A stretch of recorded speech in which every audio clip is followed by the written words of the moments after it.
from the University of Southern Mississippi for their presentation, Think Outside the Download, Growing IR Collections to Make Data-Driven Decisions. I will hand it over to you. Thanks, Jennifer. Just as we get started, quick check. Can everybody hear me okay? Yep. Excellent. All right. Well then, thanks everyone for being here and welcome to Think Outside the Download, Growing IR Collections to Make Data-Driven Decisions.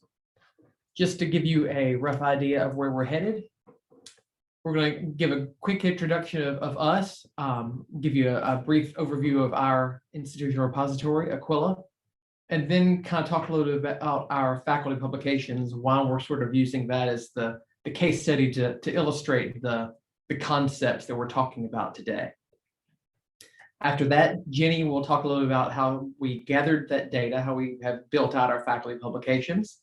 Then I'll talk a little bit about evaluating faculty research and then looking at where our faculty publish and the decisions we can make based on that information.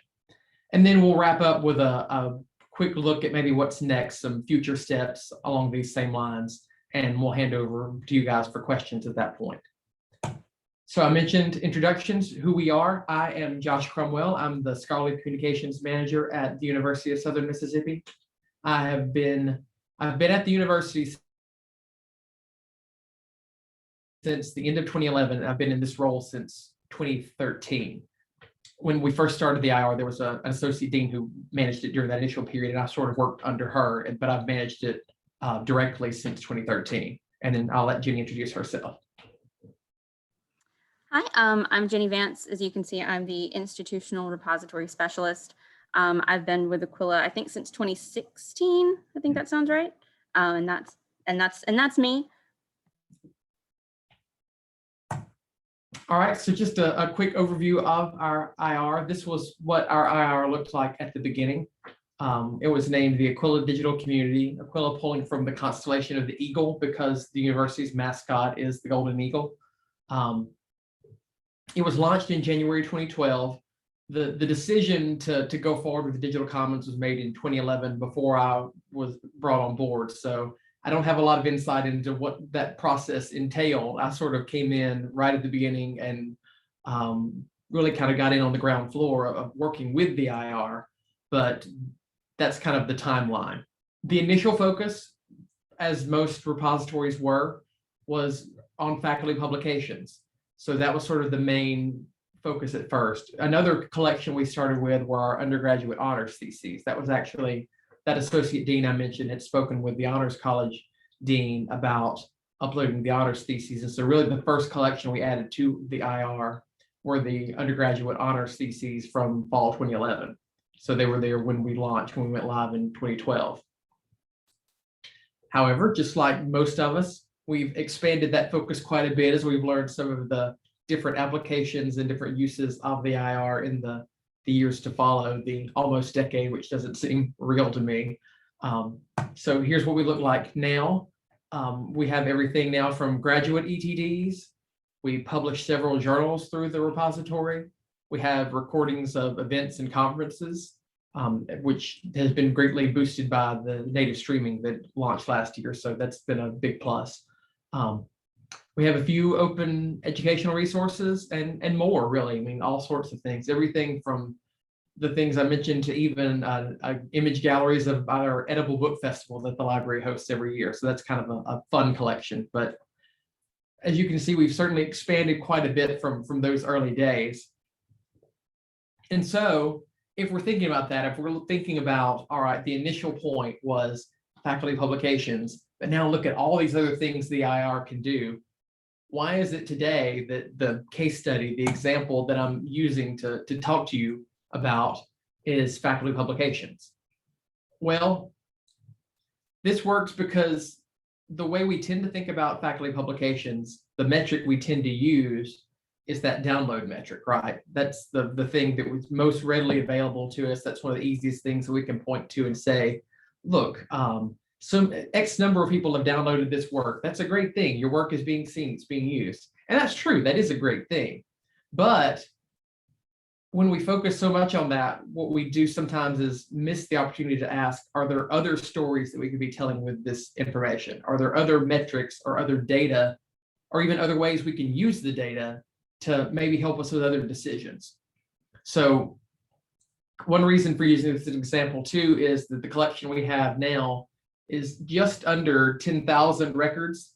Now, that includes both full text and metadata records. Part of that is because there was a past IR project done by that associate dean I mentioned, where she arranged a partnership between us and Web of Science to add abstracts and metadata records for our faculty publications going back into the 1990s. So we were able to sort of populate that series early on, build that out, and then add full text where we were able, but even where we weren't, we could either link out to it if there was a full text copy, or even maybe link out to a library holding, that sort of thing. That was the initial conceit of that.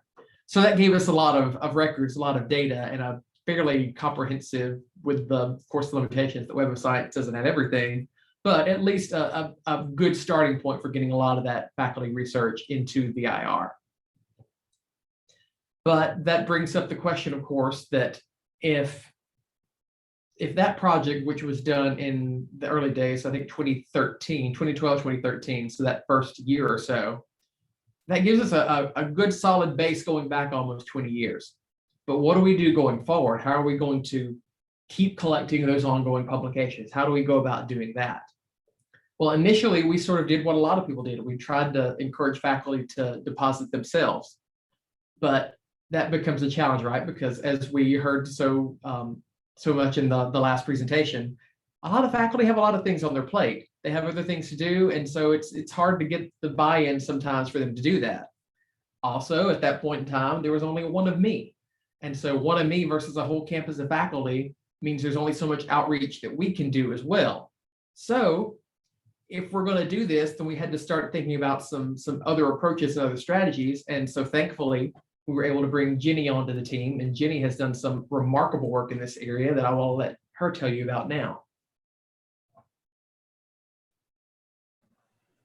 Okay, so I'm going to spend a little bit of time explaining how I find articles and add them to Aquila in the first place. So like Josh said, a lot of my job is focused on finding articles to add to our faculty publication collection. Those might be new articles. They might be articles from a few years ago that we missed the first time around. And obviously tools that can kind of automatically find a lot of those for me are really useful. These days, I'm mostly using the digital commons harvesting tool, which you can see here. I think it's really great. It was rolled out, I think, a few months ago, but I was in the beta, so I've been using it since, I want to say, maybe early last year, and I really like it. Basically, it searches Scopus for articles within whatever parameters that you set in the search, and then exports a spreadsheet with the metadata for those articles. You can search by author, by institution, ORCID ID, you can narrow it down by year. And you can also filter it out items that you already have in your collection, so you don't kind of have to like worry about doubles. Next slide, please. So this is an actual spreadsheet that I'm currently working on that I pulled from the digital commons harvesting tool. Uh-oh, I lost my, okay, there we go. So all of this metadata was automatically created. I didn't write or edit any of this. All of this is untouched. I am going to be editing bits and pieces of it. Most of what I need is already here, but there are certain fields that are sort of, I guess sort of custom to our collection that I'm going to have to fill in. But obviously it saves a lot of time. Lately, what I've been kind of doing is just harvesting all the articles associated with our institution for a given year. And then I just kind of like go through and work on tweaking the metadata for our collection and uploading it.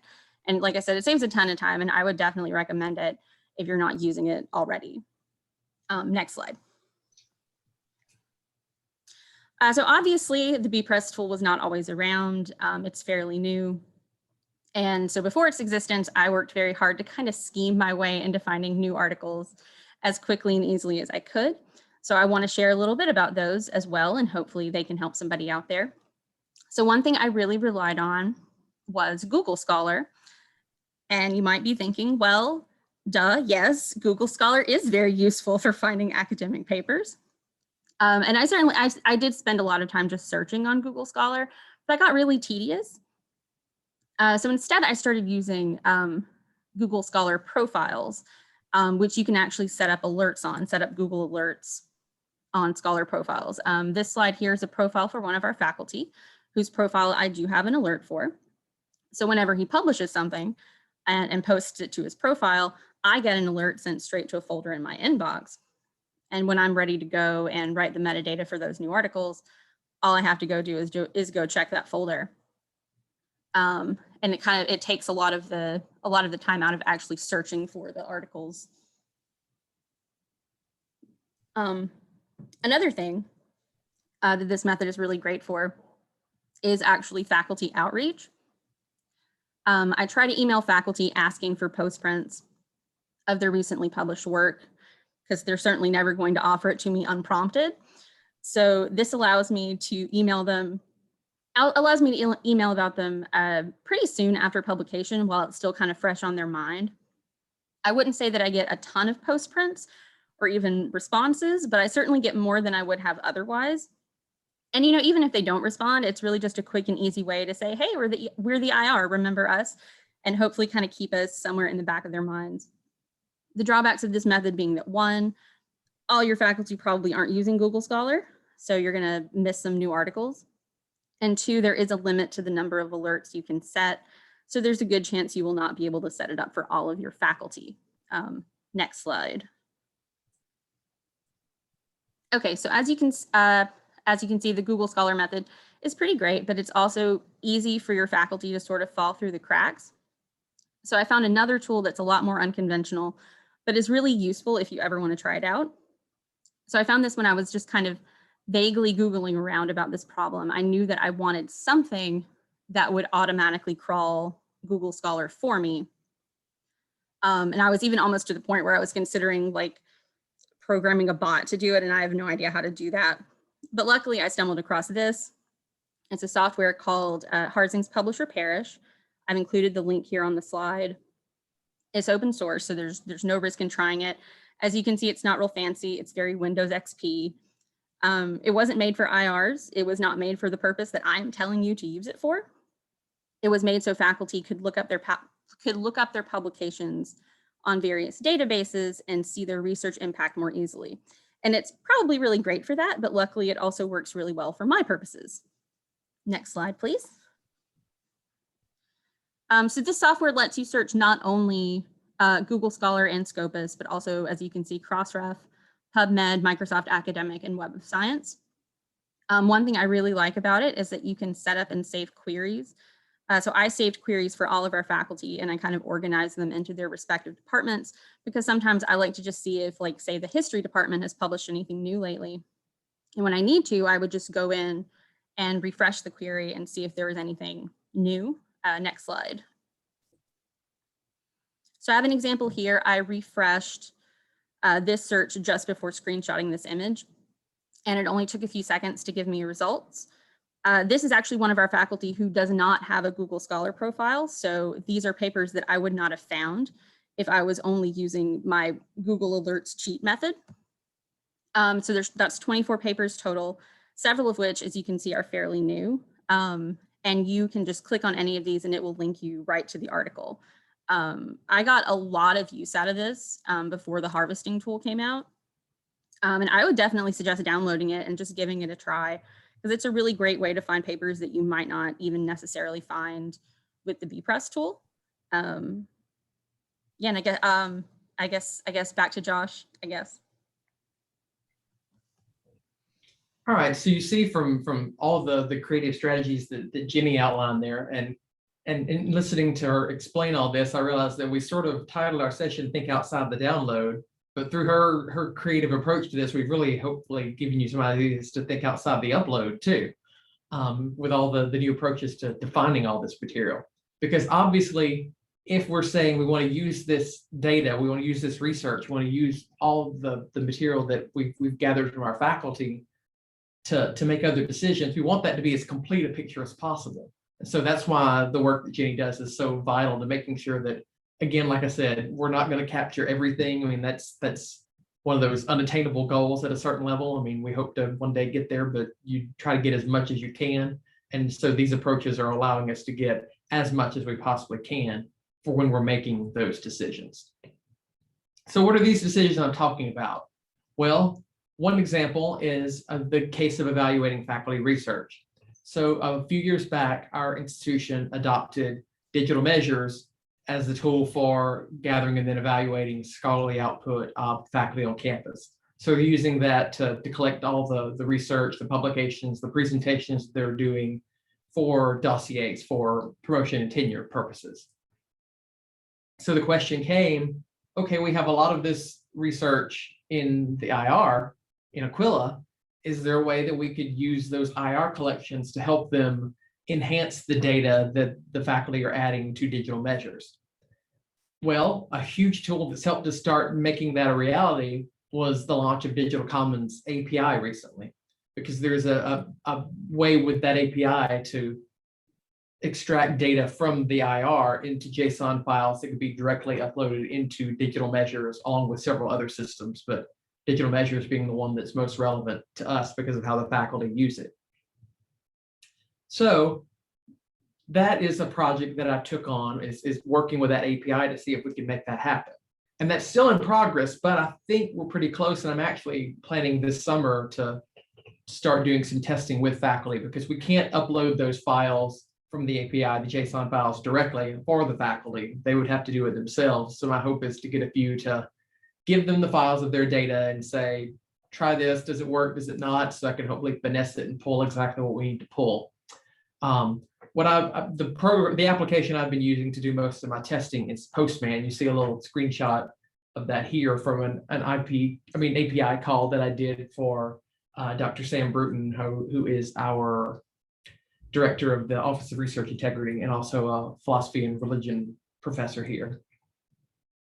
I've started working on this. I won't get too far into the weeds for this, but if you want to know more details, we can talk about it in the Q&A. I started on this with the first version of the API, got close to being ready to start testing, and then the second version came out, which was a little bit more robust, but didn't quite filter the same way the first one did in terms of authors.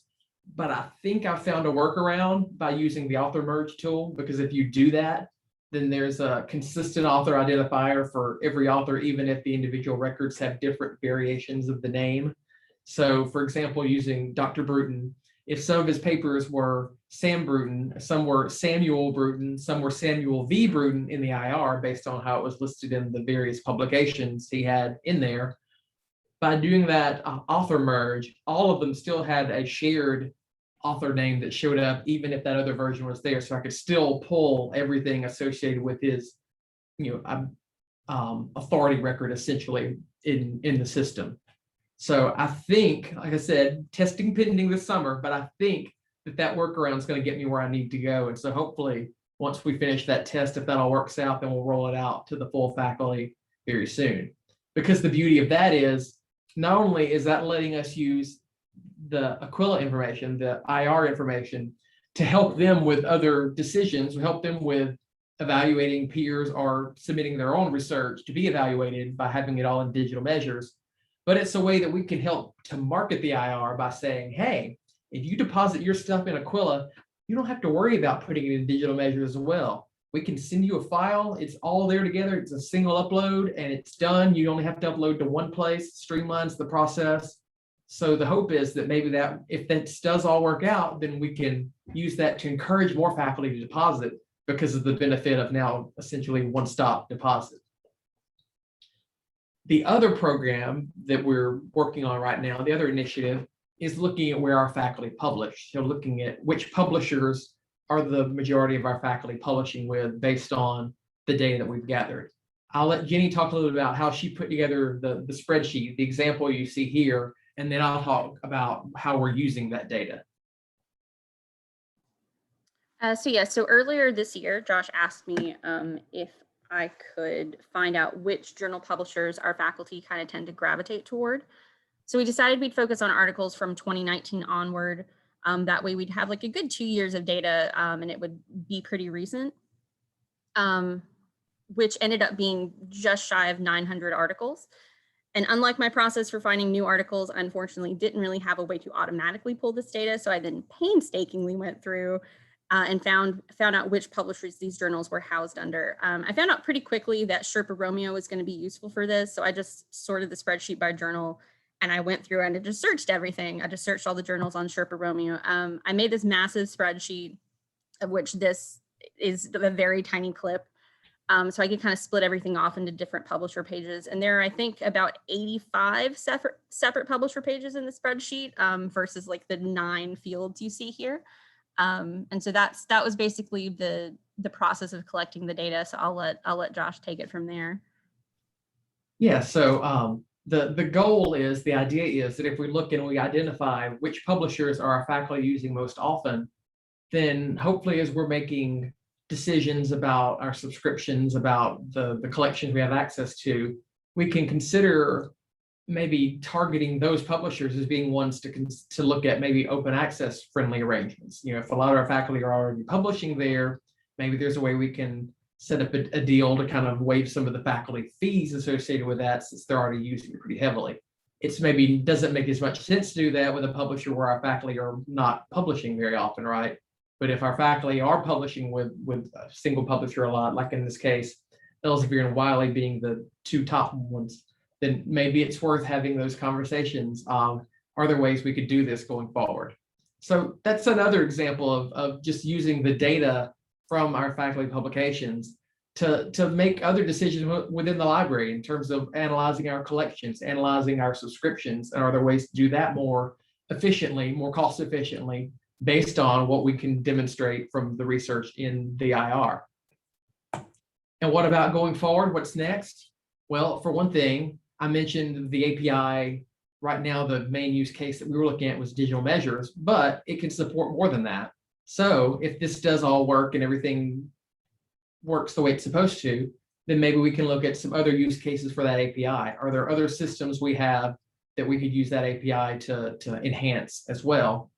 And then regarding the second project, I've recently worked to put together an open access working group on campus with faculty from several of the different colleges and schools across the campus to sort of be liaisons between us and the broader faculty in terms of, you know, as we're looking at open access related issues, but also to kind of help us to advocate for some of these changes too, right? That if we are looking at more OA friendly deals, if we have the faculty buy-in, we have the faculty support, and we can share that data with them, then that helps us maybe to make that case both to their colleagues and to the publishers as well. So that's kind of where we are. That's kind of the unique approaches we've used for our IR data regarding faculty publications. And so at this point, I will throw it over to you guys for any questions.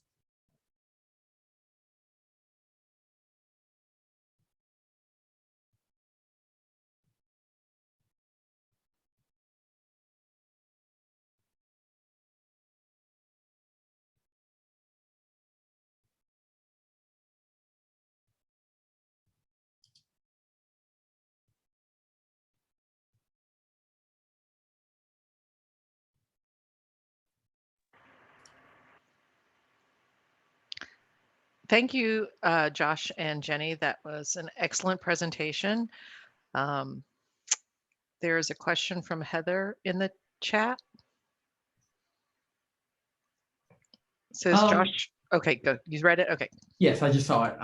Yeah, I'll be happy to do that. So I've kind of got, like I said, most of my steps detailed, but I want to make sure this last piece is right. But yeah, I'm happy to share steps that I used as soon as I get that officially finalized.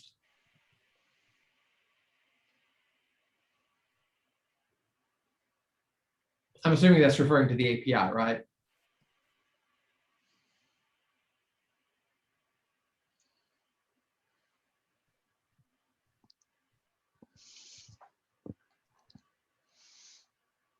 Okay, perfect. Yes. Yeah, digital measures linking is a big ass here as well. You know, with the whole, like I was mentioning previously, the double dipping between faculty members saying, oh, I have to put it all in digital measures for my CV so that for tenure and promotion purposes. And now you want me to go And, we have mediated deposit, meaning that we want faculty to deposit their own work. And then I just check copyright and permissions and post it because I'm one person and it's 50% of my job. So I can't take every CV from every faculty member and load all of their material into the IR, but it's a very hard ask to say, I know you've already loaded it into digital measures, but how about putting it in the IR as well? So it would be nice if there was like a one-stop shop for them. I think we could absolutely get more faculty involvement that way.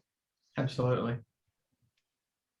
Yeah, actually, I mentioned to someone else who'd asked a question about the API on the listserv that I think I found this workaround with version 2. And so actually Ann Connolly from BPress reached out to me and we had a conversation where I kind of walked her through those steps. And so she was kind of looking at that as well. So I haven't heard back from her in terms of if they're able to sort of replicate that across the board. If I have hit the gold mine, I think I have, but between my testing and hers, hopefully I'll know that definitively pretty soon. And for those of you who are unfamiliar, Josh hosts the Southern Mississippi Institutional Repository Conference, which has the best acronym, SMIRC, every year. And it's another great regional conference. Highly encourage people to keep an eye out for that and to submit to that. I attended this year and I presented the year before in person, and it's a fantastic conference focused around institutional repositories as well.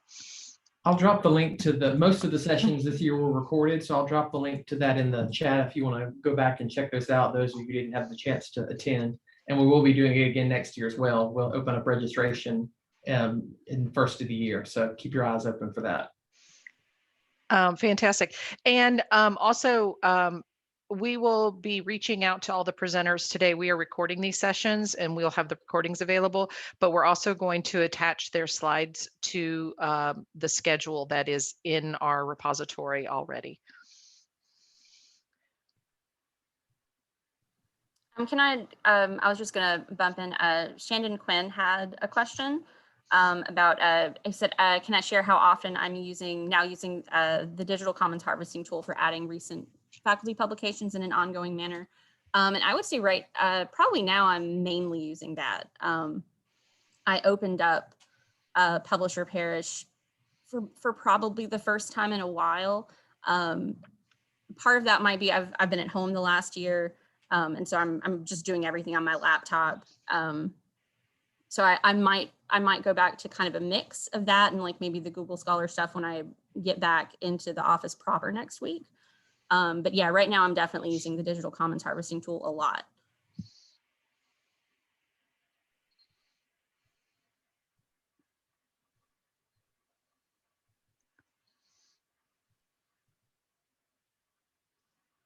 Yeah, I really can't say enough about how much it has benefited us, all the different creative approaches that Jenny's taken to this, both with the methods that she outlined, and then also hopefully as the Digital Commons harvesting tool keeps adding on more and more new data sources, then that will maybe become more of a one-stop shop that everybody can use. But she's definitely done some incredible work in that front. So.